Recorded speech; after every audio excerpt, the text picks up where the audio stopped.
Hello everyone, good morning. Welcome to Glance Academy. दोस्तों, UP PCS prelims 2025 और RO prelims री exam 2025 के लिए हम लोग मंथली करंट अफेयर्स को कवर कर रहे हैं, जिसमें हम लोगों ने क्रॉनिकल मंथली करंट अफेयर्स को शुरू किया है और इसमें ऑलरेडी 3 लेक्चर हम लोगों ने कंप्लीट कर लिए थे। आज हम लोग लेक्चर नंबर 4 करेंगे और इससे पहले आप लोगों को छोटी सी इंफॉर्मेशन देता हूं कि अगर आप लोग इसकी पीडीएफ लेना चाहते हो तो ये आपको हमारे टेलीग्राम चैनल पे फ्री ऑफ कॉस्ट मिल जाती है। हर महीने की आपको वहां पे मिल जाएगी, जिसके लिए आपको सर्च करना होगा क्या, ग्लैंस एकेडमी ऑफिशियल। इस तरीके से आप सर्च कर लोगे तो लगभग 15.5 के सब्सक्राइबर वाला एक चैनल दिखेगा आपको, या उसका लिंक बायो में भी दिया हुआ है, उसे भी आप ज्वाइन कर सकते हो। और साथ ही साथ आपको बताते चले कि हमारे सभी हैंड रिटन शॉर्ट नोट्स पे इस समय 26 जनवरी रिपब्लिक डे के अवसर पे 30% का ऑफर भी चलाया जा रहा है। ये यहाँ पर आप देख सकते हैं, जो यूपीएससी, यूपी पीसीएस, आरओ और बिहार पीसीएस और अदर स्टेट पीसीएस के लिए प्रीलिम्स के लिए आपको परिणाम नोट्स मिल जाएगा। तपस्या शॉर्ट नोट जो प्रीलिम्स और मेंस के लिए होगा, लक्ष्य भेद शॉर्ट नोट जो कि जीएस 1 2 3 पेपर होंगे मेंस के लिए, और यूपी स्पेशल पेपर 5 और 6। इसकी कंप्लीट इंफॉर्मेशन आपको हमारे इस व्हाट्सएप नंबर पर मैसेज करने से मिल जाएगी।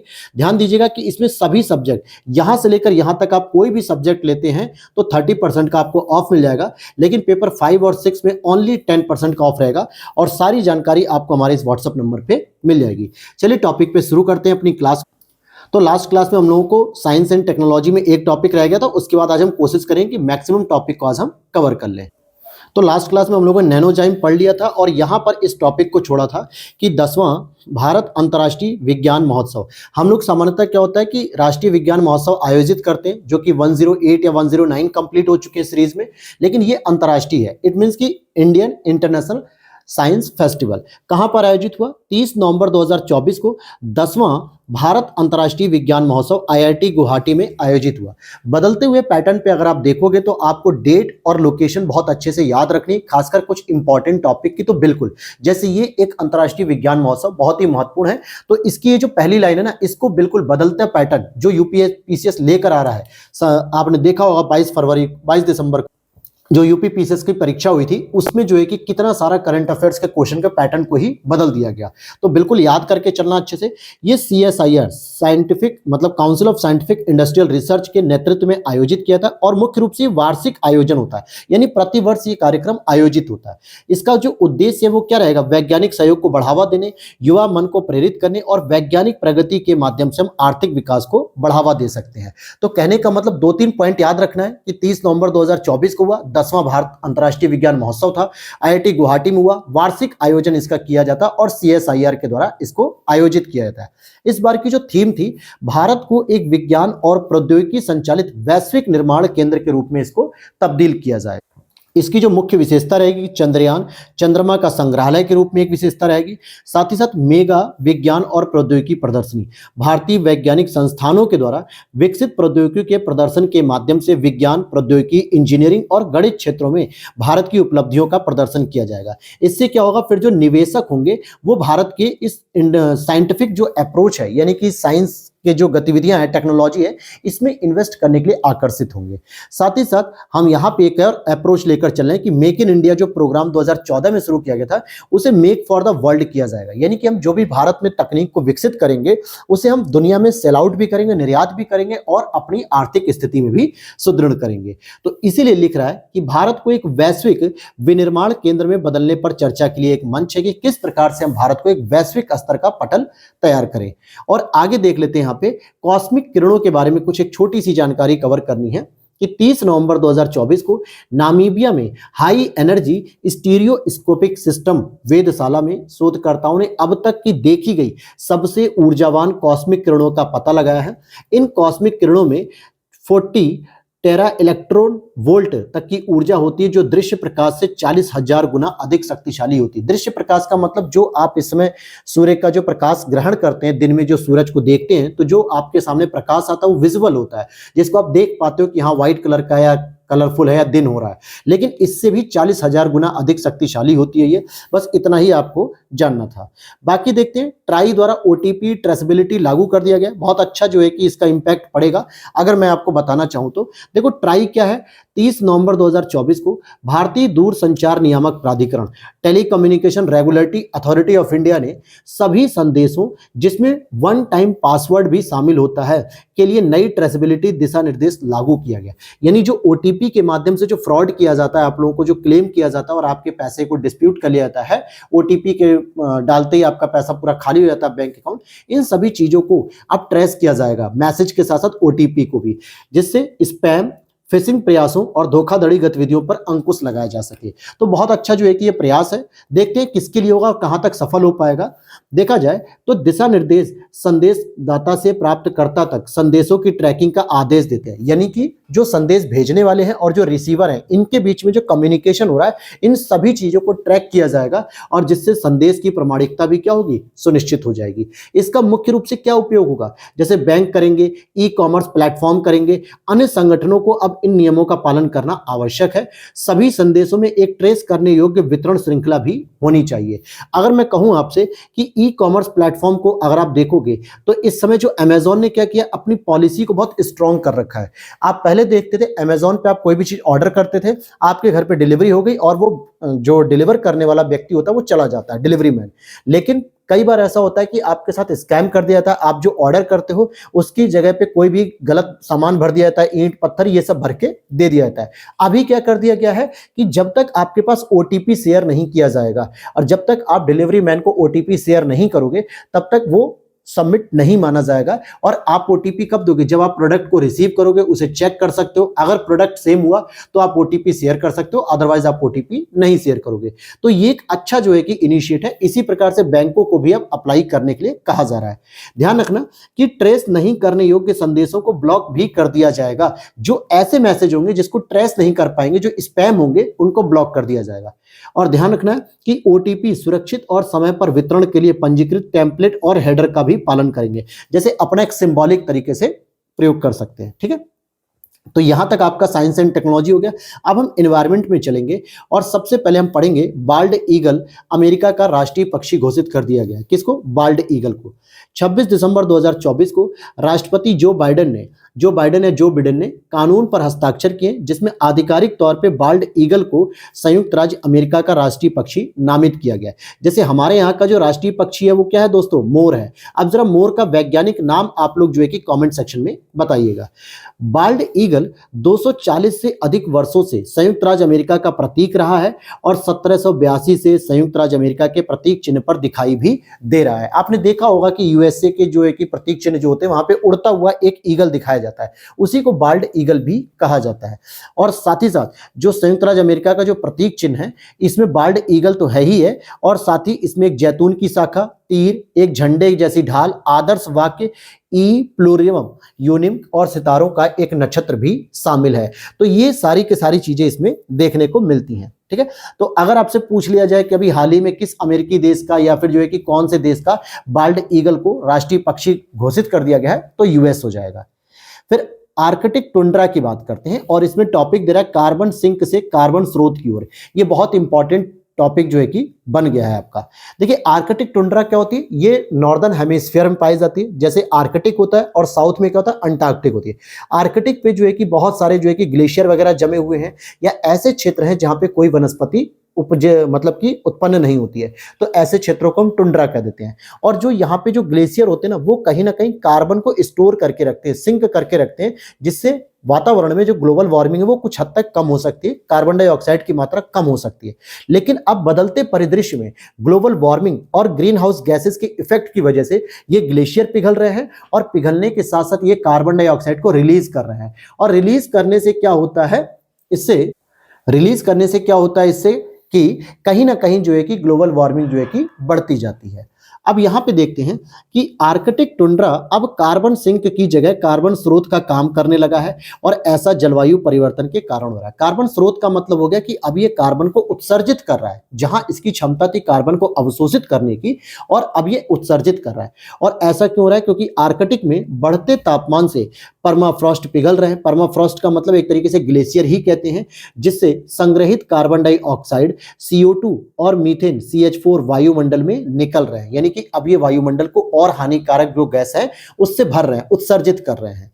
और इसमें आर्कटिक टुंड्रा जिसने ऐतिहासिक रूप से बड़ी मात्रा में कार्बन संग्रहित किया है, अब जितना अवशोषित कर सकता है उससे अधिक ये कार्बन छोड़ रहा है। यानी पहले इसके पास जो पावर थी कि सबसे अधिक ये कार्बन को एब्जॉर्ब कर लेता, अवशोषित कर लेता था, अतिरिक्त जो ग्लोबल वार्मिंग बढ़ाने वाले जो कार्बन डाइऑक्साइड है उनको अपने पास अवशोषित करके रख रहा था, लेकिन अब ये छोड़ने लगा है, यानी कि अब ये कार्बन की मात्रा में वृद्धि कर रहा है और आर्कटिक वैश्विक औसत की तुलना में 4 गुना तेजी से गर्म हो रहा है। यानी अगर हम देखें आर्कटिक को तो वैश्विक औसत की तुलना में 4 गुना तेजी से गर्म हो रहा है और इन परिवर्तनों में अब लगातार तेजी आ रही है। तो ये एक बहुत बड़ा चैलेंज होने जा रहा है कि ग्लोबल ग्रीन हाउस गैस उत्सर्जन को कम करना, परमाफ्रॉस्ट के पिघलने को धीमा करने और जलवायु परिवर्तन के आर्कटिक पर प्रभावों को कम करने के लिए महत्वपूर्ण है।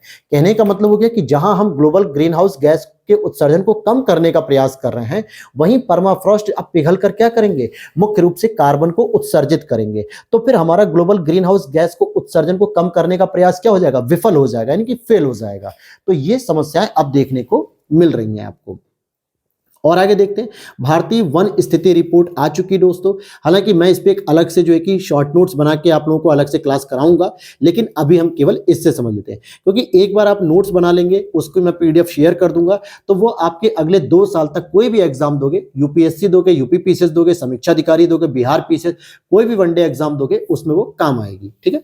21 दिसंबर 2024 को केंद्रीय पर्यावरण वन जलवायु परिवर्तन मंत्री ने देहरादून के वन अनुसंधान संस्थान, कहां पे दोस्तों, देहरादून का वन अनुसंधान संस्थान में भारत वन स्थिति रिपोर्ट 2023 जारी की है। क्या किया है, जारी किया है। अब यहां पे कुल वन और वृक्षावरण को सबसे पहले हम देखेंगे। क्या देखेंगे दोस्तों, कुल वन और वृक्षावरण को हम यहां पे देखेंगे। तो इसमें आप देखोगे कि देश का अब कुल वन और वृक्षावरण कितना हो गया, 8,27,357 वर्ग किलोमीटर हो गया, जो पूरे देश का, जो हमारे पूरे देश का जो भौगोलिक क्षेत्रफल होगा उसका 25.17% हो गया। जबकि पहले आप लोग क्या पढ़ते थे, 24.62% पढ़ते थे, जिसमें वन और वृक्षावरण दोनों ही थे। लेकिन अब क्या है, अब ये वृद्धि हो चुकी है, 8,27,357 वर्ग किलोमीटर हो गया, टोटल 25.17% हो गया। अगर मैं इसमें बात करूं तो 21.76% तो वनावरण है, लेकिन जो सबसे अधिक वृद्धि देखने को मिलती वो हमें वृक्षावरण में देखने को मिल रही है, क्योंकि इससे पहले 1.9% के आसपास था, जो बढ़ के लगभग 1.5% बढ़ने से 3.41% हो गया है। और इसके पीछे कौन सी बड़ी चैलेंजेस, यानी इसके पीछे कौन से बड़े योगदान करने वाले हैं, जैसे प्रधानमंत्री नरेंद्र मोदी जी के द्वारा जो है कि अलग अलग जो वृक्षारोपण के लिए अभियान चलाए जाते हैं, जो लोगों को प्रोत्साहित करते हैं कि हमें भी इस तरीके से अपने वृक्षावरण में योगदान देना चाहिए। जैसे अभी मोदी जी ने एक योजना चला रखी है, क्या नाम है, एक पेड़ अपनी मां के नाम। अब भाई एक तरीके से इमोशनल अटैचमेंट दिखाते हुए मोदी जी ने इस प्रोग्राम को चलाया। हमारे योगी सरकार के द्वारा क्या होता है, प्रत्येक वर्ष करोड़ों में, लगभग इस साल तो 36.5 लाख करोड़ का पेड़ का आयोजन किया गया एक दिन में, पूरे यूपी में सारे सरकारी विभाग को आदेश दिया गया और सबने लगाया। तो इस तरीके से वृक्षावरण पे जो है कि ज्यादा फोकस किया गया, इसलिए इसमें वृद्धि ज्यादातर देखने को मिली। समझ में आ गया। अगर एक और प्रश्न पूछ ले कि भाई 33% से अधिक वनावरण वाले कितने राज्य और केंद्र शासित प्रदेश हैं, तो आपको 19 याद रखना है कि 19 राज्य और केंद्र शासित प्रदेश ऐसे हैं जहां पे 33% से अधिक वनावरण क्षेत्र पाया जाता है। लेकिन कुछ ऐसे क्षेत्र भी हैं जैसे मिजोरम, लक्षद्वीप, अंडमान निकोबार द्वीप समूह, अरुणाचल प्रदेश, नागालैंड, मेघालय, त्रिपुरा, मणिपुर, जहां पर आप देखोगे कि वनावरण 75% से अधिक है। क्या है, वनावरण 75% से अधिक। अब यहां पर हम देखते हैं कि देश के वन और वृक्षावरण में लगभग 1445 वर्ग किलोमीटर की वृद्धि हुई है और वनावरण में 156 वर्ग किलोमीटर की और वृक्षावरण में जो है कि 1289 वर्ग किलोमीटर की। अब ध्यान से समझना मेरी बात को, अभी आपने जो पढ़ा ये आपने टोटल पढ़ा है कि पूरे हमारे देश में कितना है, जो टोटल प्रतिशत इतना में हो गया। क्लियर हो गई बात। लेकिन अगर हम बात करें कि जो वृद्धि हुई है स्पेशली, तो वनावरण में कम हुई है, केवल 156 वर्ग किलोमीटर हुई। लेकिन अगर आप वृक्षावरण की बात करोगे तो 1289 वर्ग किलोमीटर वृद्धि हो गई है। ठीक है, तो वृद्धि याद रखना। और ये जो वृद्धि होगी दोस्तों वो 2021 की सापेक्ष काउंट किया जाएगा, मतलब 2021 में कितनी थी और अब 2023 में कितनी होगी, तो ये सापेक्ष के रूप में काउंट किया जाता है। अब यहां पर आप देखोगे कि कौन कौन से ऐसे राज्य हैं जहां पर सबसे अधिक वृद्धि देखने को मिलती है। तो सबसे पहले आप छत्तीसगढ़ का नाम रखोगे, छत्तीसगढ़ नंबर 1 पे आता है जहां पे सबसे अधिक ये वृद्धि देखने को मिली। दूसरे नंबर पे आपका अपना उत्तर प्रदेश आता है जहां पे योगी सरकार के द्वारा बहुत महत्वपूर्ण योगदान दिया जा रहा है। तीसरे नंबर पे ओडिशा और चौथे नंबर पे राजस्थान है जहां पे सबसे अधिक वन और वृक्षावरण की वृद्धि हुई है। हम टोटल नंबर ऑफ नहीं पढ़ रहे हैं कि एमपी में सबसे अधिक होता है या जो है कि मिजोरम में सबसे अधिक होता है, हम वृद्धि की बात कर रहे हैं जो 2021 से लेकर 2023 के बीच में सबसे अधिक वृद्धि हुई है। अब यहां पर एक और चीज देख लेते हैं कि सबसे बड़े वन और वृक्षावरण वाले राज्य जो टोटल में काउंट होते हैं, तो एमपी हो गया, फिर अरुणाचल प्रदेश हो गया और फिर महाराष्ट्र हो गया। तो ये टोटल नंबर ऑफ में है कि भाई इनके पास सबसे अधिक एरिया कवर किया गया वन और वृक्षावरण से। लेकिन अगर हम कंपैरिजन करेंगे कि वृद्धि किसने की, ग्रोथ किसने की 2021 की सापेक्ष में, तो छत्तीसगढ़ हो गया, यूपी हो गया, ओडिशा हो गया, राजस्थान हो गया।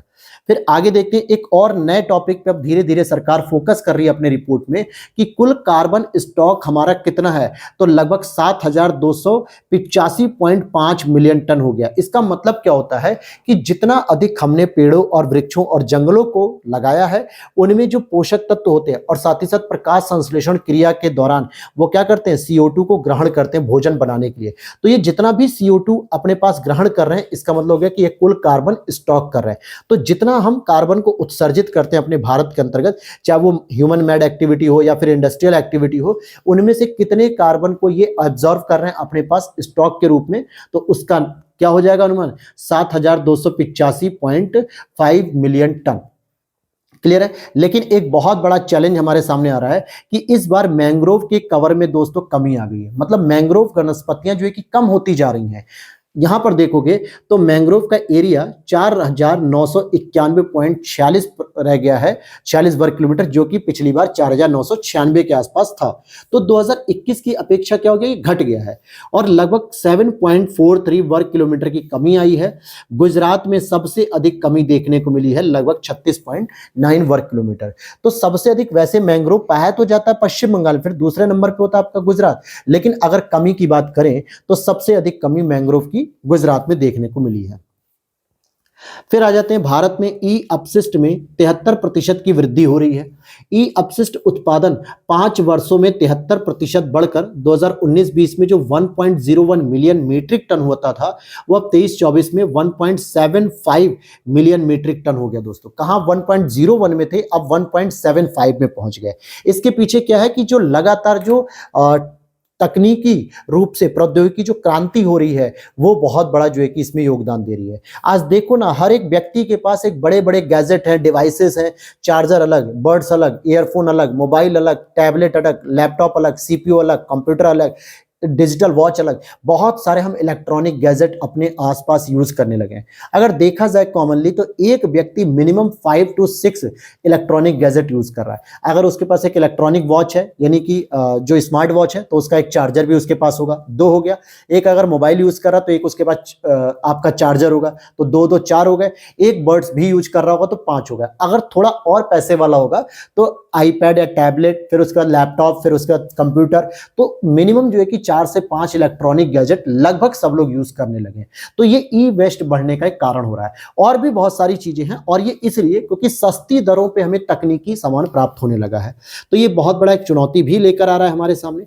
यहां देखोगे कि प्रौद्योगिकी प्रगति और सस्ती इंटरनेट पहुंच के कारण इलेक्ट्रॉनिक उत्पादों की बढ़ती लोकप्रियता ने विश्व भर में जीवन स्तर में काफी सुधार तो किया है, लेकिन कहीं ना कहीं ई वेस्ट के कचरे को भी बढ़ावा दिया है। आप देखो सबसे तीव्र वृद्धि 2019-20 और 2021 के बीच हुई, जो महामारी के दौरान घर से कार्य करने के लिए, वर्क फ्रॉम होम के लिए क्या चाहिए था, वाईफाई चाहिए था। पहले लोगों ने वाईफाई नहीं लगा रखा तो फिर वाईफाई चाहिए लोगों को, फिर आपको वर्क फ्रॉम होम करने के लिए टैबलेट, लैपटॉप, कुछ ना कुछ चाहिए। साथ ही साथ जो डिस्टेंस लर्निंग, आप देखोगे कि यूट्यूब पे एक बहुत बड़ी भीड़ आ गई अचानक से। कैसे आ गई, कोविड के दौरान। आप हमें भी काउंट कर सकते हो कि भाई हमने भी कोविड के दौरान ही अपने प्लेटफॉर्म को ऑन किया। आप सोचो एक यूट्यूब चैनल चलाने के लिए कितने सारे मुझे इलेक्ट्रॉनिक गैजेट यूज करने होते हैं, माइक यूज करना पड़ता है, टैबलेट यूज करना पड़ता है, डिजिटल पैड यूज करने पड़ते हैं, बहुत सारी चीजों को हमने भी खरीदा। तो ये क्यों खरीदा, क्योंकि हमने क्या किया, डिजिटल लर्निंग प्लेटफॉर्म को यूज करना शुरू कर दिया। तो ऐसे इलेक्ट्रॉनिक उपकरणों की मांग बढ़ती चली गई कोविड के दौरान बहुत ज्यादा। अब इसकी चुनौतियां क्या हो रही हैं, तो आप देखोगे ई अपशिष्ट में क्या होता है, सामान्यतः आर्सेनिक होता है, कैडमियम होता है, सीसा होता है, पारा होता है, ये सभी जहरीले पदार्थ होते हैं। क्योंकि जितने भी आपके इलेक्ट्रॉनिक गैजेट हैं उसमें अलग अलग प्रकार से बैटरी बनी होती है, सिलिकॉन का प्रयोग होता है, चिप का प्रयोग होता है, और आर्सेनिक, कैडमियम, बहुत सारी चीजें। और जब ये ई वेस्ट के रूप में कचरा बन जाता है तो ये रिलीज होती हैं, और इस वजह से जो है कि बहुत सारा प्रॉब्लम करती है। हालांकि सरकार ने निर्माताओं को पुनर्चक्रीकरण, सतत इलेक्ट्रॉनिक डिजाइन करने के लिए प्रोत्साहित करने तो कर क्रेडिट प्रणाली को लागू नहीं किया है। आपने नोटिस किया होगा कि अब एप्पल कंपनी क्या कर रही है दोस्तों, अपने साथ जो मोबाइल फोन है अब उसका सी टाइप जो है कि चार्जर देने लगी है। पहले उसका चार्जर बहुत लाइटनिंग सी पोर्ट आता था, लाइटनिंग वाला, जो किसी भी और मोबाइल का चार्जर यूज ही नहीं कर सकते थे। लेकिन अब क्या है, उसका नॉर्मली सी टाइप का चार्जर है। फिर चाहे आप सैमसंग का फोन यूज करो, चाहे वन प्लस का फोन यूज करो, चाहे आईफोन यूज करो, सबका चार्जर आप एक ही रख सकते हो। ये एक हमारी ई वेस्ट पॉलिसी को कंट्रोल करने के लिए ही था। भारत सरकार ने इस एप्पल के कंपनी से सीधे कहा कि भाई आपका जो चार्जिंग पोर्ट है वो किसी और मोबाइल में यूज नहीं होता है, और इस वजह से भारत में जो एप्पल की डिमांड बढ़ती जा रही है, तो आप एक चार्जर को भी जो है कि इस तरीके से कस्टमाइज करिए कि आपका चार्जर हर एक मोबाइल के साथ, आईपैड के साथ, स्मार्ट वॉच के साथ कनेक्टेड हो सके। तो इसीलिए अब टाइप सी का प्रयोग किया जा रहा है। ये एक बहुत बड़ा चेंज है जो हो सकता है आपको अभी तक ना पता रहा हो, लेकिन अब चीजें समझ में आ गई होंगी। ठीक है।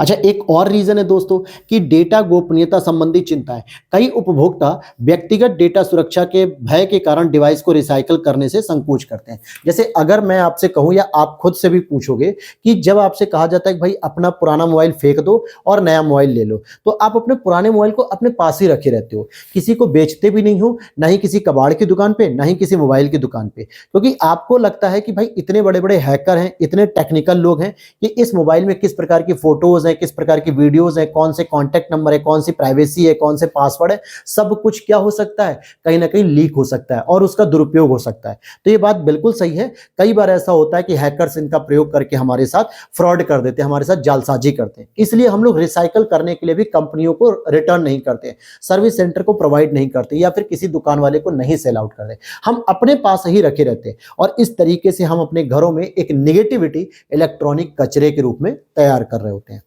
क्लियर हो गई बात। अब ई अपशिष्ट किसे कहते हैं, तो ये बात समझ में आ गई होगी। जैसे यहाँ पे जो चीजें लिखी आप पढ़ सकते हो। अब चलते हैं अंतर्राष्ट्रीय सौर गठबंधन में शामिल होने वाला एक और देश। 16 दिसंबर 2024 को मालदोवा अंतर्राष्ट्रीय सौर गठबंधन में शामिल हो गया है। आर्मेनिया की हाल ही सदस्यता के बाद मालदोवा आईएसए का 105वां सदस्य बन गया। आर्मेनिया कौन से नंबर पे था, 104 नंबर पे था, और 101 नंबर पे दोस्तों कौन था, हमारा पड़ोसी देश नेपाल था। तो आर्मेनिया की हाल ही सदस्यता के बाद मालदोवा आईएसए का 105वां सदस्य बन गया। आईएसए इंटरनेशनल सोलर अलायंस, इसका जो लक्ष्य है कि 2030 तक सौर ऊर्जा विस्तार के लिए 1000 अरब अमेरिकी डॉलर से अधिक निवेश जुटाना, प्रौद्योगिकी और वित्त पोषण और सौर ऊर्जा पहलों को बढ़ाने से संबंधित चुनौतियों का समाधान करना।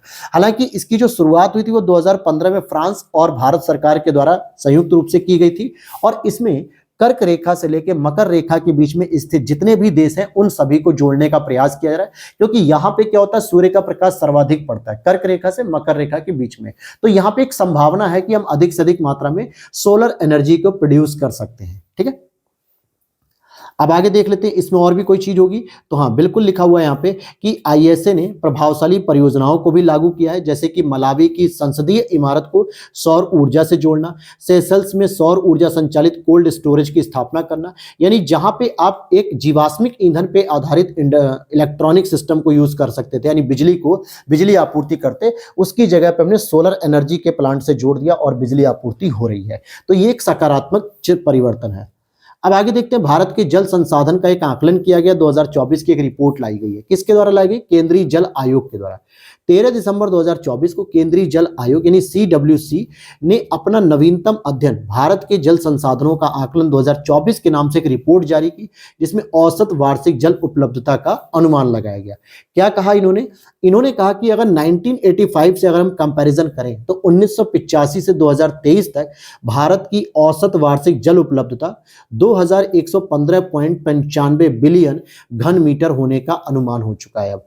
और ब्रह्मपुत्र गंगा बेसिन में जल उपलब्धता सबसे अधिक है, जबकि साबरमती, पेन्नार और माही बेसिन में सबसे कम उपलब्धता है। तो देखा जाए तो माही और साबरमती प्रमुख नदियां हैं गुजरात की, पेन्नार जबकि आप नीचे देखोगे तमिलनाडु के तट के आसपास, वहां की एक प्रमुख नदी है। तो ऐसे क्षेत्रों में कहीं ना कहीं क्या हो रहा है, बेसिन में पानी की उपलब्धता कम है, तो यहाँ पे जल संकट का भी एक बहुत बड़ा मुद्दा आ सकता है इन क्षेत्रों में। फिर आगे देखते हैं कि भारत को जल तनाव का सामना करना पड़ रहा है, क्योंकि 2024 में औसत वार्षिक प्रति व्यक्ति, एक व्यक्ति के लिए उपलब्धता कितनी होगी, 1513 घन मीटर हो गई, जो कि 1700 घन मीटर की महत्वपूर्ण सीमा से नीचे है। वैश्विक स्तर पर यह मानक है कि भाई एक व्यक्ति को अगर आप वार्षिक रूप से जल यूज करने के लिए देते हो, चाहे वो पीने के लिए हो, नहाने के लिए हो, कपड़े धोने के लिए हो, बर्तन धोने के लिए हो, एक व्यक्ति की जरूरत के हिसाब से, तो एक वर्ष में उसको 1513 घन मीटर की आवश्यकता है। लेकिन मतलब भारत में उपलब्धता है, जबकि होनी कितनी चाहिए थी, 1700 घन मीटर। तो धीरे धीरे आप देखोगे कि लगभग जल का जो है कि आंकड़ा कम होता जा रहा है, और जितना कम होता जाएगा उतना ही जल का संकट होगा, क्योंकि एक बेसिक आवश्यकता तो आपको पूरी करनी पड़ेगी। अगर मिनिमम आप 8 लीटर, 6 लीटर, 5 लीटर, 4 लीटर अगर आप पर डे पानी पी रहे हो, तो जोड़ लो, 365 से गुणा कर लो 4 लीटर पानी की, और गर्मी में ये मात्रा और बढ़ जाती है। फिर अगर मान लो आपको नहाना है डेली, गर्मियों में 2 टाइम आप नहा रहे हो, एक बाल्टी 20 लीटर की अगर आप यूज कर रहे हो, तो ऐसे कैलकुलेट करोगे तो कहीं ना कहीं पानी की कमी देखने को मिलने लगेगी। ठीक है, अब चलते हैं नेक्स्ट टॉपिक पे। आर्कटिक महासागर 2030 तक बर्फ मुक्त होने का एक अनुमान लगाया जा रहा है। 13 दिसंबर 2024 को गोटेबर्ग विश्वविद्यालय और कोलोराडो बोल्डर विश्वविद्यालय के शोधकर्ताओं के द्वारा प्रकाशित एक हालिया अध्ययन में अनुमान लगाया गया कि आर्कटिक महासागर 2030 तक पहला बर्फ मुक्त दिन होने की संभावना है। यानी ऐसा भी दिन आ जाएगा कि जहां पे बर्फ से मुक्त हो जाएगा, पूरी की पूरी बर्फ पिघल चुकी होगी। और पिछले 40 वर्षों में आर्कटिक समुद्री बर्फ में प्रति दशक 12.2% की दर से कमी आ रही है लगातार। यानी वहां की बर्फ 12.2% की दर से क्या हो रहा है, धीरे धीरे कम होती जा रही है, यानी पिघलती जा रही है। ठीक है, अब हम और आगे देखते हैं इससे संबंधित। तो भैया यहां पे लिखा है कि एक बर्फ मुक्त आर्कटिक लंबे समय तक बर्फ मुक्त अवधि की ओर ले जाएगा, और जिससे गर्मी बढ़ेगी, वैश्विक मौसम पैटर्न प्रभावित होंगे और समुद्र के जलस्तर में वृद्धि होगी, जिसका एक और परिणाम आएगा कि जो तटीय द्वीप होंगे या तटीय रेखा होगी या फिर जो आइलैंड होंगे जो बहुत ही खतरे में होंगे, वो सारे के सारे समुद्र में विलीन हो जाएंगे। और आर्कटिक का तेजी से गर्म होना ग्रीन हाउस गैस उत्सर्जन को कम करने और आगे पर्यावरणीय क्षति को कम करने की तत्काल आवश्यकता पर जोर देता है। क्योंकि एक तरफ तो हम प्रयास कर रहे हैं दोस्तों किसका, कि कैसे भी करके ये जो क्षति है वो कम की जा सके, ग्रीन हाउस गैसों का उत्सर्जन कम किया जा सके। लेकिन अगर आर्कटिक तेजी से पिघलने लगा तो ये और भी ज्यादा कार्बन को क्या करेगा, रिलीज करेगा। कार्बन को सिंक नहीं करेगा, कार्बन को रिलीज करेगा। और ये चीज ऑलरेडी अभी मैंने आपको डिस्कस भी कर लिया था। चलते हैं आपदा प्रबंधन संशोधन विधेयक 2024 को देख लेते हैं। 12 दिसंबर 2024 को लोकसभा ने आपदा प्रबंधन संशोधन विधेयक 2024 पारित किया, जिसका उद्देश्य भारत में आपदा प्रबंधन की प्रभावशीलता को बढ़ाना है। कैसे करना है? यह विधेयक आपदा योजनाओं की जिम्मेदारी क्रमशः राष्ट्रीय कार्यकारी समिति और राज्य कार्यकारी समिति से एनडीएमए और एसडीएमए में स्थानांतरित करना चाहता है। नेशनल डिजास्टर जो मैनेजमेंट अथॉरिटी है और स्टेट डिजास्टर मैनेजमेंट अथॉरिटी है, इसके पास अब ये शक्तियां देने की बात कर रहा है कि कैसे आप योजनाओं की जिम्मेदारी लेंगे। साथ ही साथ यह विधेयक राज्यों को शहरों और राजधानियों के लिए शहरी आपदा प्रबंधन प्राधिकरण स्थापित करने की अनुमति देता है कि प्रत्येक राज्य अगर चाहे तो अपने राजधानियों के लिए शहरी आपदा प्रबंधन और विभिन्न प्रकार के शहरों के लिए भी वो स्थापित कर सकते हैं, जिसके लिए बजट का आवंटन भी बढ़ाया गया। 2004 से 14 के बीच में जो 38,000 करोड़ रुपए से बढ़ा के 14 से 24 तक 1,24,000 करोड़ रुपए कर दिया गया। इस बजट आवंटन को भी बढ़ाया गया है। क्लियर है ये बात? अब चलते हैं आगे टॉपिक पे। टॉपिक आपका है ला नीना के विकसित होने की 50% से अधिक संभावना। सबसे पहले आपको समझना होगा कि ये जो ला नीना है दोस्तों, ये आपकी ठंडी जलधारा है। कैसी ठंडी जलधारा है? ठंडी जलधारा जो कहां पर उत्पन्न होती है? चिली, पेरू के समीप ये उत्पन्न होती है, और इसके होने से भारत में मानसून बेहतर आता है। और ये पूरी चीज मैंने वर्ल्ड ज्योग्राफी की तपस्या नोट्स में बहुत अच्छे से समझा दिया है और इन्वायरमेंट की क्लास में भी समझाया था, तो वहां जाकर आप देख सकते हो। लेकिन इसकी जो अपोजिट होती है, जो 4 से 5 साल में एल नीनो गर्म जलधारा उत्पन्न होती है, तो जब वो उत्पन्न होती है हर 4 से 5 साल में गर्म जलधारा, जिससे क्या होता है भारत में मानसून नहीं आता और भारत में सूखा पड़ने लगता है। तो ला नीना हमारे भारतीय मानसून के लिए बेहतर होती है क्योंकि ये ठंडी जलधारा होती है और जिससे भारतीय मानसून बहुत अच्छे से पर्याप्त मात्रा में वर्षा करने के लिए आ जाता है। ठीक है, अब यहां पे वर्ल्ड मेट्रोलॉजिकल ऑर्गेनाइजेशन ने 11 दिसंबर 2024 को एक रिपोर्ट जारी की जिसमें कहा कि आगामी महीनों में ला नीना के विकसित होने की 50% से अधिक संभावना का अनुमान लगाया गया। WMO ने दिसंबर 2024 और फरवरी 2025 के बीच ला नीना के बनने की 55% संभावना का अनुमान लगाया है। अपेक्षित जो ला नीना होगी ये कमजोर और अल्पकालिक होने की उम्मीद है, जो कि वैश्विक जलवायु पर न्यूनतम प्रभाव पड़ेगा। यानी ये जो ला नीना बनेगी भी ये बहुत ही मतलब कि कमजोर रहेगी और जिससे कोई खास प्रभाव हमारे जलवायु पे नहीं पड़ेगा। चलिए आगे देख लेते हैं हम। यहाँ पे एक और टॉपिक है कि सुल्तानपुर राष्ट्रीय उद्यान में दुर्लभ मार्बल्ड डक को देखा गया है। क्या है? दुर्लभ मार्बल्ड डक को देखा गया है। 11 दिसंबर 2024 को हरियाणा के सुल्तानपुर राष्ट्रीय उद्यान में एक दुर्लभ मार्बल्ड डक को देखा गया है, जो कि 1990 के बाद पहली बार देखा गया। तो पहली चीज आपको इतना याद रखना है कि अभी हाल ही में चर्चा में रहा सुल्तानपुर राष्ट्रीय उद्यान, ये किस राज्य में है। ऐसे ही अगर प्रश्न बन गया तो आपको लगेगा कि सर सुल्तानपुर, अमेठी, प्रतापगढ़ ये तो यूपी का है, तो यूपी लगा दोगे और यहाँ ये आपका गलत हो जाएगा क्योंकि आधा ल नहीं लिखता, सुल्तानपुर लिखता है, जो कि हरियाणा राज्य के अंतर्गत आता है। तो ये राष्ट्रीय उद्यान हरियाणा राज्य में है। पहली बात क्लियर हो गई। आगे देखते हैं मार्बल डक, जिसको हम मार्बल नेटा, ये उसका साइंटिफिक नेम है, यूरोप की एक दुर्लभ प्रजाति है और ये विशिष्ट ग्रे व्हाइट पंखों और बड़े सिर के लिए जाना जाता है। ये प्रजनन के लिए सामान्यतः उथले मीठे पानी के क्षेत्रों को पसंद करता है, यानी कि जो बहुत गहरा भी नहीं होना चाहिए, साथ ही साथ पानी कैसा होना चाहिए, मीठा होना चाहिए। तो मीठा पानी इसे कहाँ मिलेगा? समुद्र में मिलेगा या फिर नदियों में मिलेगा? तो भैया ये मिलेगा इसको समुद्र में। आगे देखते हैं यहाँ पर कि पूर्वी भूमध्य सागरी और पश्चिमी भूमध्य सागरी और ईरान में ये सामान्यतः पाया जाता है। भूमध्य सागरी जलवायु जो होती है वो कौन सी होती है? यूरोप के आसपास की जलवायु है। मार्बल डक की आबादी में गिरावट उनके शेष आवासों की सुरक्षा के लिए संरक्षण प्रयासों के महत्व पर जोर देती है। सामान्यतः ये सभी प्रजातियों के साथ होता है। अगर किसी प्रजाति जो है कि दुर्लभ होती जा रही है या उसकी जनसंख्या में कमी आ रही है, तो एक बहुत बड़ा कारण होता है कि उनके आवास खत्म हो रहे होते हैं। भाई जहां रहने का स्थान होता है अगर वही खत्म हो जाएगा तो फाइनली वो रहेंगे कहां? तो धीरे धीरे उनका जो है कि पतन हो जाएगा। ठीक है, आगे चलते हैं। राष्ट्रीय भूस्खलन जोखिम न्यूनीकरण, हालांकि ये कोई खास नहीं था तो मैं इसको छोड़ देता हूं, आप लोग खुद भी पढ़ लीजिएगा, इसमें कोई बहुत बड़ी चीज नहीं थी। चलते हैं रिपोर्ट और सूचकांक की बात करते हैं। यहां पर हम देखेंगे पहला ही जो इंडेक्स है सुरक्षित आवास रिपोर्ट। हालांकि इसके बारे में मैंने ऑलरेडी आपको डिस्कस कर दिया था लेक्चर नंबर 2 में शायद। 19 दिसंबर 2024 को नीति आयोग के द्वारा एक जारी सुरक्षित आवास रिपोर्ट में भारत के विनिर्माण क्षेत्र में श्रमिकों के लिए सुरक्षित, किफायती और लचीले और कुशल आवास की आवश्यकता पर बल दिया गया है, जिसमें क्या कहा गया कि एक घनिष्ठ और अच्छी तरह से डिजाइन की गई आवासीय सुविधा श्रमिकों के जीवन की गुणवत्ता में सुधार करती है और यात्रा के समय को कम करेगी, समग्र उत्पादन वृद्धि करेगी और कुशल कार्यबल को सुनिश्चित करेगी। तो याद होगा तो इस टॉपिक को मैंने बहुत अच्छे से डिस्कस किया था, जहां पे आवासीय पर्यटन पे रखा गया था कि छात्रावास की तरह तो जो इंडस्ट्रीज है उसी के आसपास वॉकिंग डिस्टेंस में अगर कॉलोनी बनाई जाएगी तो कहीं ना कहीं आने जाने का जो समय होता है वो बचेगा, परिवहन सुविधा बचेगी, जिससे कार्बन मोनोऑक्साइड गैसों का उत्सर्जन कम होगा। तो बहुत सारी चीजों को मैंने डिस्कस कर लिया था वहां पे। ठीक है, तो यहाँ पे कुछ खास नहीं है। अब हम चलते हैं सभी के लिए लाभकारी परिदृश्य का निर्माण, सरकारी पहल। ये भी वही चीज है लेकिन मैं यहाँ पे आपको बता देता हूं। केंद्रीय बजट 2024-25 ने औद्योगिक श्रमिकों के लिए छात्रावास शैली के किराए के आवास की आवश्यकता को प्रकाश में लाया है।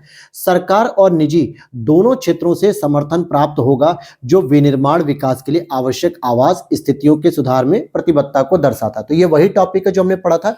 बस यहाँ पे ध्यान रखना कि अगर हम इस तरीके के लक्ष्यों को पूरा करेंगे तो 2047 तक हम सकल घरेलू उत्पाद में विनिर्माण क्षेत्र के योगदान को 17% से बढ़ा के 25% तक पहुंचा सकते हैं, क्योंकि तब हमारा जो है कि एफिशिएंसी होगी, जो दक्षता होगी वो आगे बढ़ चुकी होगी। और औद्योगिक केंद्रों के पास अपर्याप्त आवास एक महत्वपूर्ण बाधा बनी हुई है, इसीलिए जो है कि ये भी एक कारण है जिसकी वजह से हम अपने जीडीपी को ज्यादा इंक्रीज नहीं कर पा रहे हैं। ठीक है।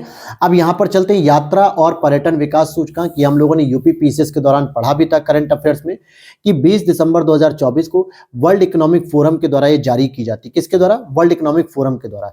इसमें भारत ने 119 देशों की सूची में 39वां स्थान प्राप्त किया, जबकि यूएसए को इसमें पहला स्थान प्राप्त हुआ था। 2021 में इसे पिछले 54वें स्थान प्राप्त हुए थे, जिसकी तुलना में काफी इसने वृद्धि की है, और यूएसए जो है कि आपका पहले नंबर पे था। पर्यटन के लिए एक सरकारी सहायता की बात करते हैं। देखिए, पर्यटन के लिए जो है कि बुनियादी ढांचे को बढ़ाने पर बहुत महत्वपूर्ण भूमिका रखी गई है कि यह सहायता, जो सरकारी सहायता होगी, विभिन्न योजनाओं के माध्यम से वितरित की जाएगी। जैसे स्वदेश दर्शन जैसी योजना होगी, जो थीम आधारित पर्यटक सर्किट विकसित करने पर केंद्रित है। अब थीम आधारित का मतलब होता है जब हम किसी एक पर्टिकुलर थीम पर काम करते हैं। जैसे अगर आप यूपी का देखोगे तो हम क्या कर रहे हैं, बौद्ध सर्किट। अब ये क्या है, बौद्ध सर्किट एक थीम हो गई कि केवल इसमें बौद्ध धर्म से संबंधित जितने भी महत्वपूर्ण स्थल होंगे उनको ही जोड़कर इसका विकास किया जाएगा, तो इसको बौद्ध सर्किट कह सकते हैं। या प्रसाद, जिसका उद्देश्य तीर्थ स्थलों को बढ़ाना है। तो इन सभी विभिन्न योजनाओं के माध्यम से पर्यटन में सरकारी सहायता दी जाएगी। और इसमें क्या होगा कि स्वास्थ्य एवं परिवार कल्याण मंत्रालय ने advantage health care India portal पेश किया है। यह आधिकारिक प्लेटफॉर्म भारत में चिकित्सा देखभाल चाहने वाले अंतर्राष्ट्रीय रोगियों की सेवा भी करता है। ठीक है, यहां तक बातें समझ में आ गई। अब यहां पर देख लेते हैं, एक और रिपोर्ट जारी हुई है, विश्व मलेरिया रिपोर्ट। क्या है इस रिपोर्ट का नाम? विश्व मलेरिया रिपोर्ट, जो WHO की नवीनतम विश्व मलेरिया रिपोर्ट के अनुसार भारत ने मलेरिया से निपटने में उल्लेखनीय प्रगति हासिल की है। इन्होंने बताया कि 2017 से लेकर 2023 तक मलेरिया के मामलों और मौतों में उल्लेखनीय कमी देखी गई है। भारत को 2024 में उच्च बोझ से उच्च प्रभाव समूह से बाहर निकलने की स्थिति में ला दिया गया है। यानी जो WHO का जो मानक होता है ना कि उच्च बोझ से उच्च प्रभाव जो स्थापित होते हैं, जैसे क्या होता है कि अगर हम ज्यादातर जो है कि पैसा मलेरिया जैसी अन्य बीमारियों पे खर्च कर रहे होते हैं तो कहीं ना कहीं हमें इसके प्रभाव बहुत ज्यादा अच्छे देखने को नहीं मिलते हैं। बस एक बीमारी से तो हम मुक्त हो जाते हैं, लेकिन बहुत सारा हमारा आर्थिक रूप से संसाधन व्यर्थ चला जाता है। तो इस प्रभाव से भी हम बाहर निकल चुके हैं। 2017 में जहां 6.4 मिलियन मामले आते थे, वहां से घटकर अब केवल 2 मिलियन मामले रह चुके हैं 2023 तक। यानी 69% की कमी आई है, जो कि पूरे देश में बेहतर रोकथाम और उपचार रणनीतियों को दिया जाता है। भारत में मलेरिया के कारण होने वाली जो मौतें 11,100 होती थी, अब वो घटकर 3500 हो गई। यानी इसमें भी लगभग 68% की जो है कि कमी देखने को मिलती है। साथ ही साथ तिमोर लिस्ते की बात करेंगे तो मलेरिया के शून्य स्थानीय मामलों की सूचना दी गई, जो प्रभावी मलेरिया नियंत्रण के उपायों को दर्शाता है। क्लियर हो गई बात? चलिए आगे देख लेते हैं।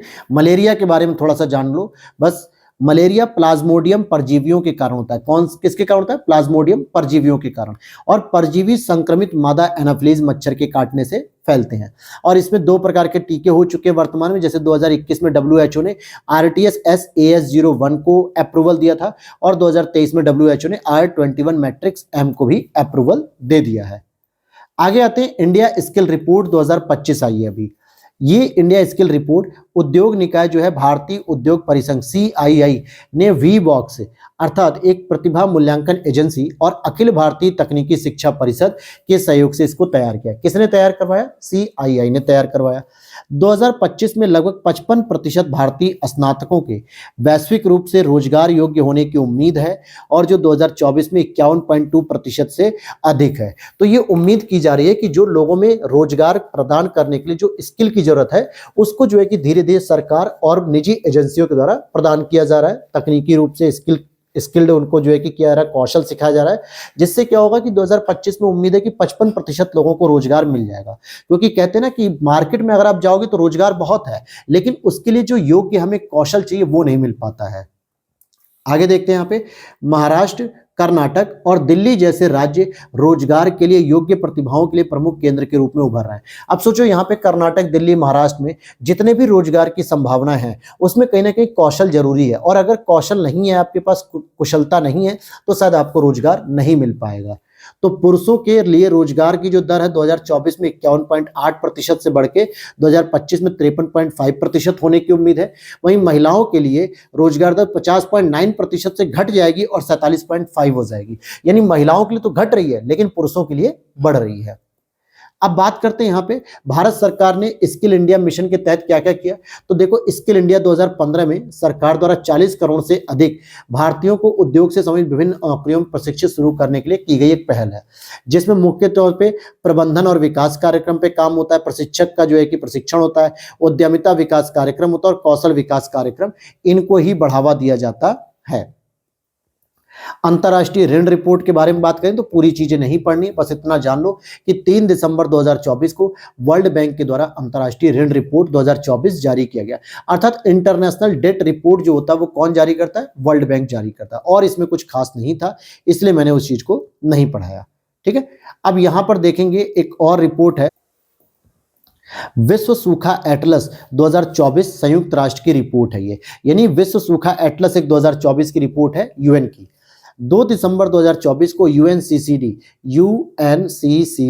क्या कहते हैं इसको? यूनाइटेड नेशन कॉम्बैक्ट इसको क्या कहते हैं? फिर से मैं लिख देता हूं यहाँ पे, UNCCD, United nation convention on combat desertification, मतलब मरुस्थलीकरण को रोकने के लिए यूएन का एक कन्वेंशन होता है।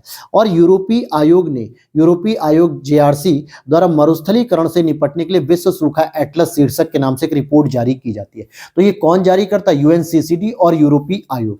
इन्होंने चेतावनी दी कि 2050 तक वैश्विक आबादी के लगभग 75% हिस्से को सूखे की चुनौतियों का सामना करना पड़ेगा अगर आपने आज अपने आप को नहीं सुधारा।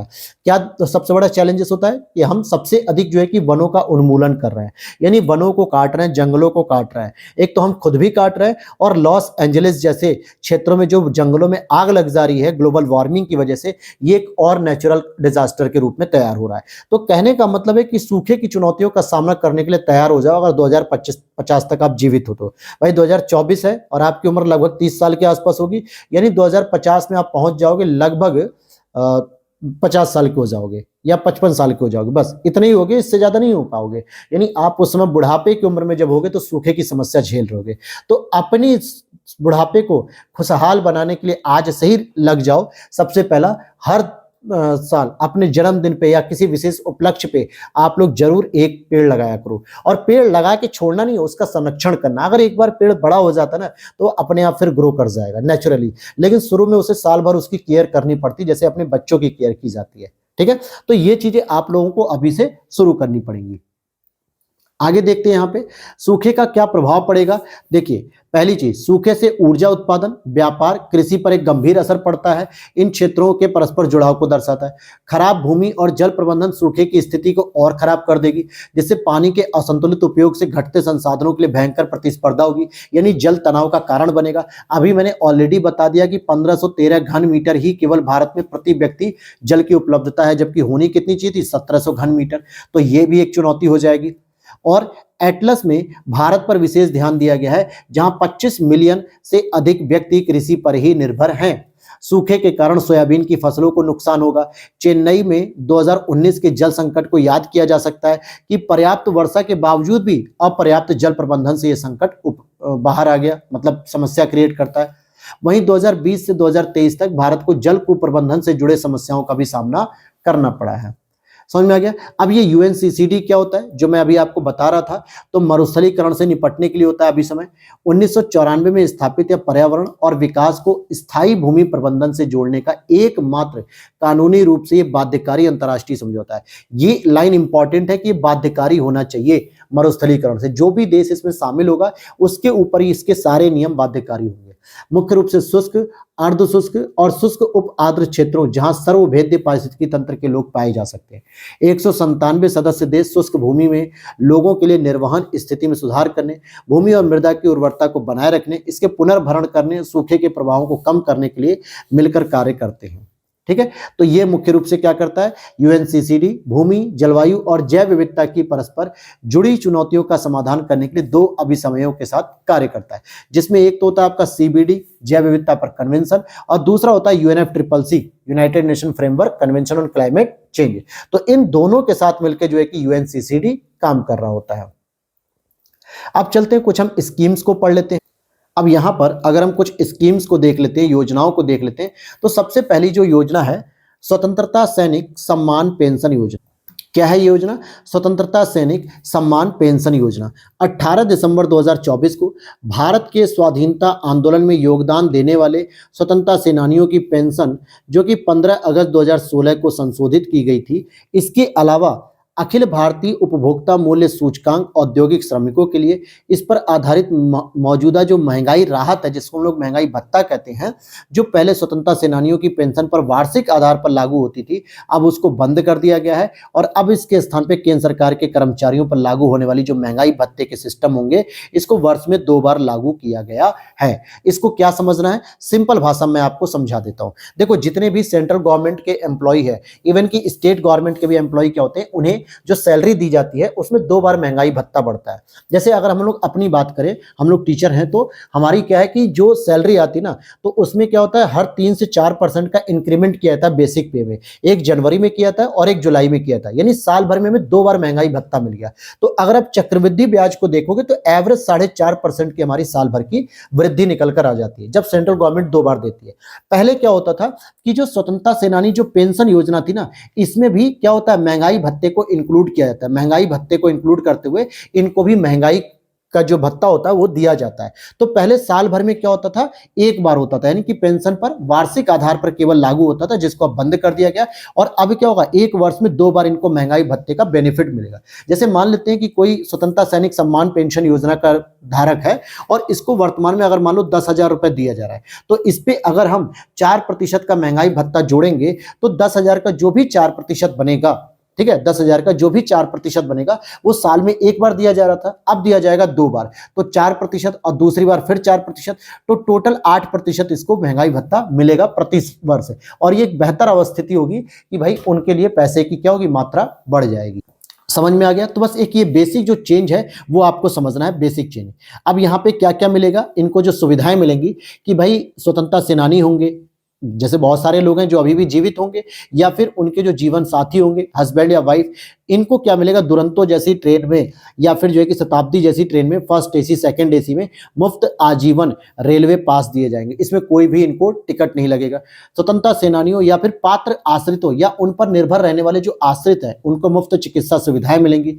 साथ ही साथ स्वतंत्रता सेनानियों और पात्र आश्रितों को एक साथी के साथ राज्य भवन नई दिल्ली में भोजन के साथ मुफ्त ट्रांजिट प्रवास दिया जाएगा कि आप सरकारी आवास में जा सकते हैं।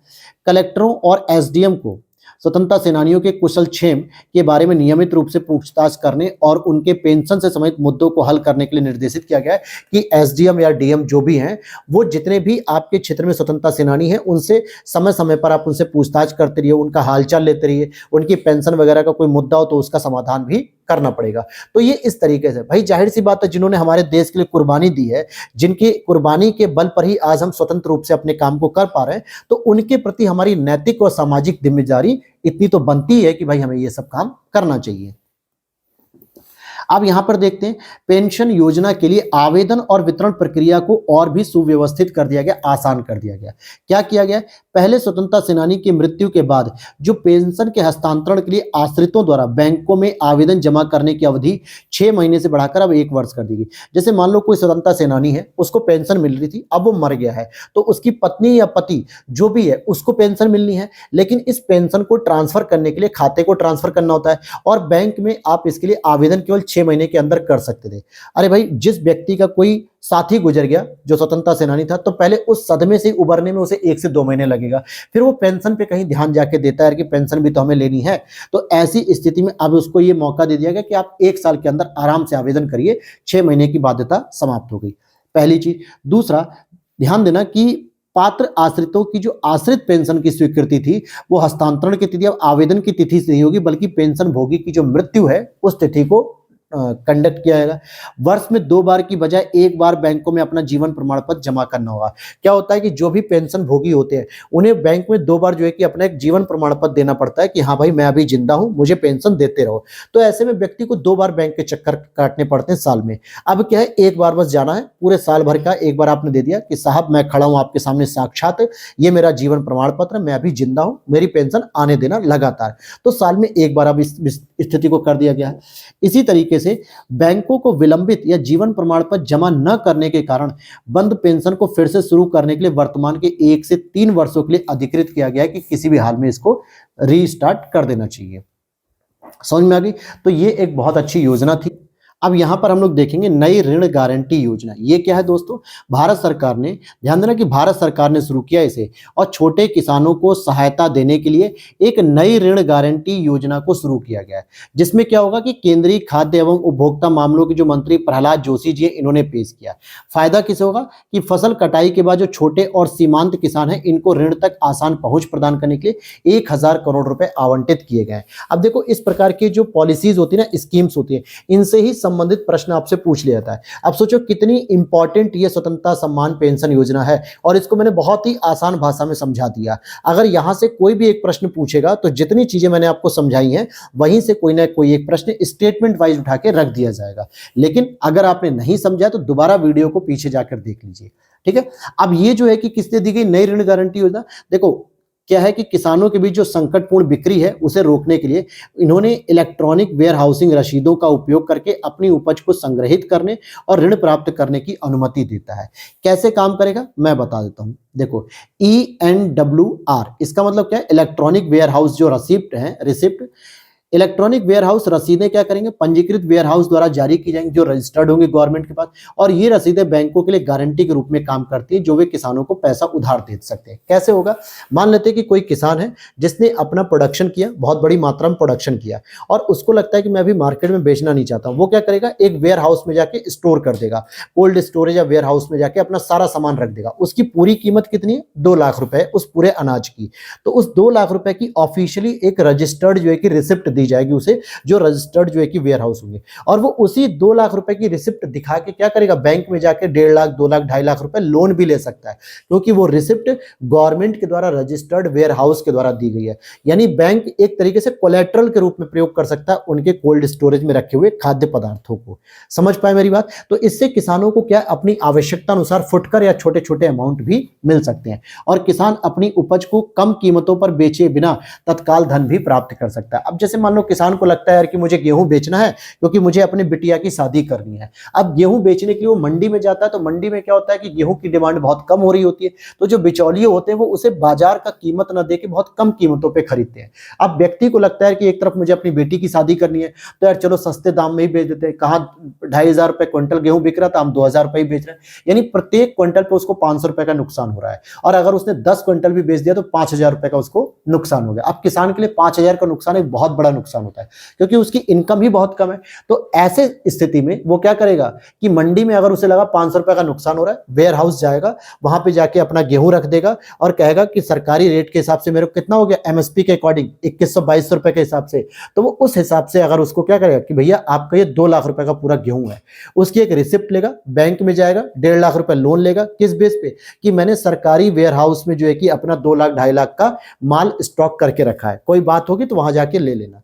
तो 1.5-2 लाख रुपए का क्या करेगा, लोन लेगा, अपनी बेटी की शादी करेगा अच्छे से, और फिर रिटर्न करने के लिए जब गेहूं की कीमत अच्छी मिलने लगेगी उसे, क्योंकि तत्काल आवश्यकता उसकी थी बेटी की शादी करना जो पूरी हो चुकी है, तो अब जब उसे क्या करेगा कि आराम से जब उसे अच्छी कीमत मिलेगी बेचेगा और बैंक का लोन वापस कर देगा। तो यहां पे ये प्रणाली काफी हेल्पफुल रहेगी किसानों के लिए। इसमें एक और सुविधा दी जा रही है, सुविधा यह है कि कृषि प्रयोजन के लिए अगर 75 लाख रुपए तक के ऋण आपको, और गैर कृषि प्रयोजन के लिए 2 करोड़ रुपए तक के ऋण शामिल है इसमें, सरकार 3 लाख रुपए तक के ऋण के लिए वित्तीय संस्थानों की ऋण राशि क्या करेगी, 85% की प्रतिपूर्ति करेगी। अगर मान लो किसी किसान ने 3 लाख रुपए जो है कि बैंकों से लिए और वो किसान उस बैंक का पैसा नहीं दे पा रहा है, तो उसकी जगह सरकार देगी, और उस 3 लाख का कितना देगी, 85% बैंकों को दे देगी सरकार। तो किसान इससे भी मुक्त हो गया, पैसा दे चाहे मत दे, सरकार तो उसका रिटर्न करेगी करेगी, ठीक है। और यहां पर देखोगे कि प्रतिपूर्ति राशि छोटे और सीमांत किसानों, महिलाओं, अनुसूचित जाति, जनजाति, विकलांग किसानों के लिए ऋण राशि का 80% होगा, यानी सरकार इनका 80% करीब रिटर्न कर देगी। अगर वो ऋण 3 लाख से लेकर 75 लाख के बीच का है, अगर 3 लाख तक का है, केवल 3 लाख रुपए तक का है, तो 85% रिटर्न करेगी सरकार। तो ये एक अच्छी जो है कि स्कीम है। अब चलते हैं जलवाहक योजना पे। यहाँ जलवाहक योजना को अगर आप देखोगे तो 16 दिसंबर 2024 को भारत सरकार ने अंतर्देशीय जलमार्गों के माध्यम से माल परिवहन को बढ़ाने के लिए जलवाहक योजना आरंभ की है। किसने की है? जलवाहक योजना आरंभ की है। यहाँ पे क्या होगा कि गंगा, ब्रह्मपुत्र, बराक जैसी प्रमुख नदियों के साथ टिकाऊ और किफायती परिवहन को प्रोत्साहन मिलेगा, क्योंकि ये टिकाऊ भी है, क्योंकि नदियां आजीवन चलती रहेंगी और पहले से भी चल रही हैं, और सस्ता भी होगा। तो इसमें क्या होगा कि इसमें लागत को कम करना और सड़क और रेल नेटवर्क जो है उसको भी, बोझ को कम करना, जो इस पे दबाव इतना पड़ रहा है इसको भी कम करना एक महत्वपूर्ण उद्देश्य हो जाएगा।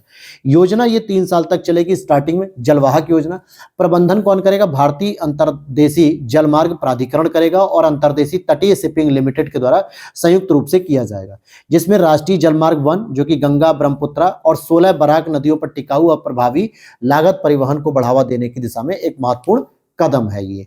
साथ ही साथ आप देखोगे हल्दिया से नेशनल वाटरवेज 1 और नेशनल वाटरवेज 2 के लिए कार्गो जहाजों की निश्चित अनुसूचित सेवा की शुरुआत का प्रतीक भी है, क्योंकि नौकायन सेवा जो है कि नेशनल वाटरवेज 1 से कि कोलकाता, पटना, वाराणसी, पटना, कोलकाता खंड में रहेगा। नेशनल वाटरवेज जो 2 है वो कोलकाता से गुवाहाटी में पांडु के बीच इंडो बांग्लादेश प्रोटोकॉल रूट के माध्यम से जहाजों को चलाएगी। तो एक तरीके से देखा जाए कि मध्य भारत से लेकर जो एक महत्वपूर्ण पूर्वोत्तर भारत तक संपर्क मिल सकेगा। इसका फायदा क्या होगा कि लॉजिस्टिक की लागत में कमी आएगी।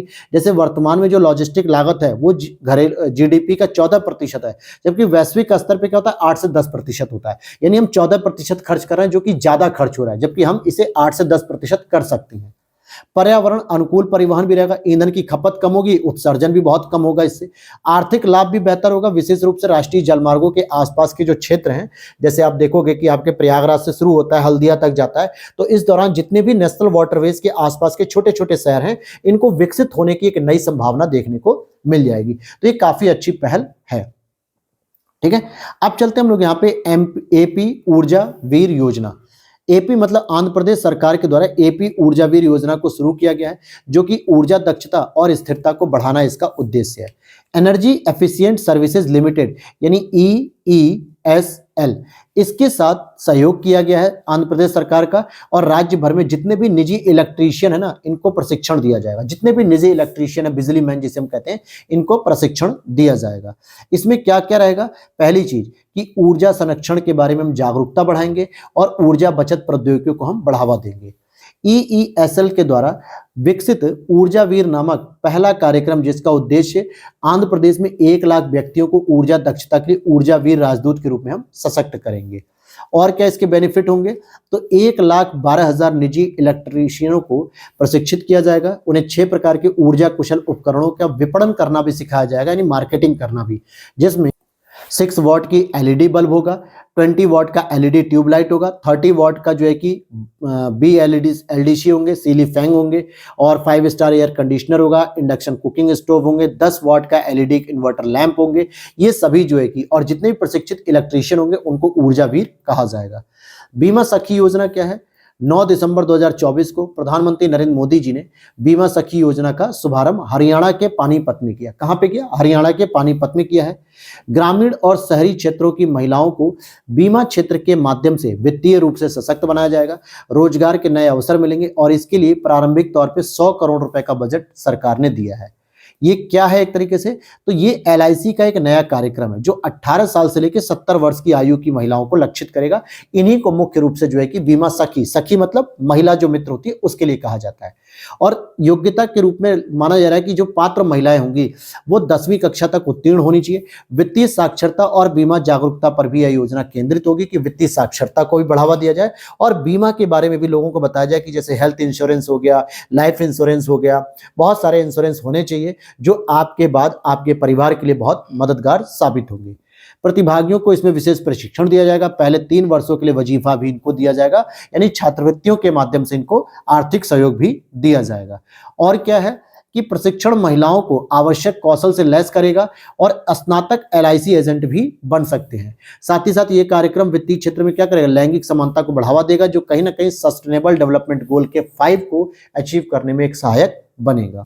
अब यहां पर हम लोग देखेंगे दोस्तों उद्योग एवं व्यवसाय के बारे में देखेंगे। ठीक है, अब आगे बात करेंगे यहाँ पे कि उद्योग और व्यवसाय के अंतर्गत सबसे पहले हम लोग पढ़ेंगे एनटीपीसी के द्वारा बिहार में परमाणु परियोजना की घोषणा कर दी गई है।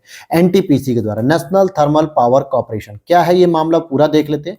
देखिए एनटीपीसी की जो अध्यक्ष हैं गुरदीप सिंह, उन्होंने 19 दिसंबर 2024 को बिहार बिजनेस कनेक्ट शिखर सम्मेलन में अपने ऊर्जा पोर्टफोलियो में विविधता लाने की रणनीति के तहत बिहार में परमाणु ऊर्जा परियोजना स्थापित करने की योजना की घोषणा की है। ध्यान से समझिएगा कि जो एनटीपीसी है दोस्तों, ये हमारे देश का सबसे बड़ा national thermal power corporation establish करने वाला एक सार्वजनिक उपक्रम है, जिसकी स्थापना 1975 में हुई थी और इसने सबसे पहले 1976 में यूपी के सिंगरौली सोनभद्र में अपना थर्मल पावर प्लांट एस्टैब्लिश किया था। लेकिन बहुत सारे इसके प्लांट पूरे ऑल ओवर इंडिया चलते हैं। इसने सोचा कि क्यों ना हम बिहार में एक और पावर प्लांट एस्टैब्लिश करें, लेकिन वो ऊर्जा से संबंधित रहेगा, मतलब परमाणु ऊर्जा से संबंधित रहेगा। और इसके लिए इन्होंने बिहार में जो है की घोषणा कर दी है। 2032 तक जो एनटीपीसी ने अपनी 60,000 मेगावाट नवीकरणीय ऊर्जा क्षमता का अधिकांश हिस्सा बिहार में प्राप्त करने का लक्ष्य रखा है। ध्यान से समझना, नवीकरणीय ऊर्जा की बात कर रहे हैं क्योंकि एनटीपीसी चाहता है कि हम भी नवीकरणीय ऊर्जा को स्टैब्लिश करें। उसका टारगेट है कि हम 2032 तक 60,000 मेगावाट स्टैब्लिश कर लें, जिसमें से मैक्सिमम हिस्सा बिहार में कवर करना चाहते हैं। कहां पे कवर करना चाहते हैं? बिहार में कवर करना चाहते हैं। एनटीपीसी के बारे में जानकारी ले लो। देखो वही चीज मैं बता रहा था कि विद्युत मंत्रालय के अंतर्गत एक केंद्रीय सार्वजनिक क्षेत्र का उपक्रम है। एस्टैब्लिशमेंट इसका 7 नवंबर 1975 को हुआ। नई दिल्ली में इसका मुख्यालय है। 2010 में इसको महारत्न कंपनी घोषित किया गया और 76,531 मेगावाट वर्तमान में इसकी स्थापित क्षमता है, जिसमें तापीय, सौर, पवन आदि शामिल है। और इसके द्वारा 1976 में पहला संयंत्र लगाया गया सिंगरौली सोनभद्र के अंतर्गत। अब आते हैं भारत की जो परमाणु ऊर्जा क्षमता, वो 2032 तक 3 गुनी करने का टारगेट रखा गया है। जैसे कहा गया, जो पृथ्वी विज्ञान के राज्य मंत्री थे जितेंद्र सिंह, उनसे जब प्रश्न पूछा गया तो उन्होंने उसके उत्तर में कहा कि पिछले दशक में भारत की परमाणु ऊर्जा क्षमता 4,780 मेगावाट से दोगुनी होकर 2024 में 8,081 मेगावाट हो गई। कितना हो गया? 8,081 मेगावाट हो चुकी है। और 2031-32 तक ये 22,480 मेगावाट हो जाएगी, यानी 3 गुनी हो जाएगी। अब यहां पे ध्यान देना कि 2047 तक परमाणु ऊर्जा उत्पादन को 1 लाख मेगावाट तय करना भी तो है। तो ये भी तो हमारा लक्ष्य है कि परमाणु ऊर्जा उत्पादन भी कर सके हम, तो ये बढ़ाना है। परमाणु ऊर्जा विभाग क्या है? तो डीएई का गठन 1954 में हुआ। सर्वोच्च निकाय था परमाणु ऊर्जा आयोग का। इसकी स्थापना 1948 में हुई। पहले अध्यक्ष होमी भाभा थे, ठीक है, होमी जहांगीर भाभा थे। अब आ जाते हैं हम बॉब कार्ड लिमिटेड का टियारा क्रेडिट कार्ड। क्या है? बैंक ऑफ बड़ौदा की सहायक कंपनी बॉब कार्ड लिमिटेड ने महिलाओं की वित्तीय स्वतंत्रता और सशक्तिकरण को बढ़ावा देने के उद्देश्य से अपना पहला premium credit card Tiara launch किया है। किसने लॉन्च किया? बैंक ऑफ बड़ौदा ने लॉन्च किया है। उसकी एक सहायक कंपनी बॉब कार्ड लिमिटेड किसके लिए फेमस किया? ये महिलाओं को वित्तीय स्वतंत्रता देने के लिए है, उनकी सशक्तिकरण को बढ़ावा देने के लिए टियारा लॉन्च किया है। अब इसमें क्या है, अलग अलग स्पेशल ये लोग वाउचर कार्ड दे रहे हैं, जैसे मिंत्रा हो गया, नाइका हो गया, फ्लिपकार्ट हो गया, लैक्मे सलून हो गया। ऐसे ब्रांड्स पे जो 31,000 रुपए तक के वाउचर और सदस्यताएं देते हैं अगर आप इनके जो है कि क्रेडिट कार्ड का प्रयोग करोगे। सिंपल सी बात है, आपको पता है कि नाइका क्या है? ये एक फीमेल ब्रांड है। इस पे जो है कि जितने भी ब्यूटी प्रोडक्ट्स होते हैं वो मिलते हैं। लैक्मे क्या है? ये भी मैक्सिमम जो है कि ब्यूटी प्रोडक्ट है लेडीज के लिए। मिंत्रा भी मैक्सिमम लेडीज प्रोडक्ट ही सेल आउट करते हैं। तो अगर आप इन सभी प्रोडक्ट पे अगर आप कोई ना कोई सामान खरीदते हैं, कुछ भी क्रेडिट कार्ड से पेमेंट करते हैं, तो आपको वाउचर भी मिलेंगे, सदस्यताएं भी मिलेंगी 31,000 की, ताकि वो आप रिवॉर्ड के रूप में उसे और क्लेम कर सके। तो एक बेनिफिट देने के लिए बात की गई है। लेकिन इसमें जो सबसे इंपॉर्टेंट चीज थी वो मुझे ये लगी कि बीमा कवर किया जा रहा है। 10 लाख रुपए तक का व्यक्तिगत दुर्घटना बीमा और स्थायी विकलांगता कवर होगी। और हवाई यात्रा पे 1 करोड़ रुपए तक का बीमा दे रहे हैं। आगे देखते हैं, यहाँ पे भारत में एफडीआई प्रवाह $1 ट्रिलियन के पार होने वाला है। एफडीआई पार, ठीक है। डीपीआईआईटी यानी उद्योग और आंतरिक व्यापार विभाग, ये जो है आपका वाणिज्य उद्योग जो मंत्रालय है, वाणिज्य उद्योग मंत्रालय, उसके अधीन एक संचालित होता है। तो डीपीआईआईटी ने 8 दिसंबर 2024 को जारी आंकड़ों में बताया कि भारत में जो प्रत्यक्ष विदेशी निवेश है एफडीआई, इसका प्रवाह अप्रैल 2000 से लेके सितंबर 2024 की अवधि में $1 ट्रिलियन के आंकड़े को पार कर गया है। यानी हमारे पास जितना एफडीआई आया उसका हमने टोटल काउंट किया सन 2000 से लेकर 2024 तक, तो $1 ट्रिलियन का आंकड़ा पार हो चुका है।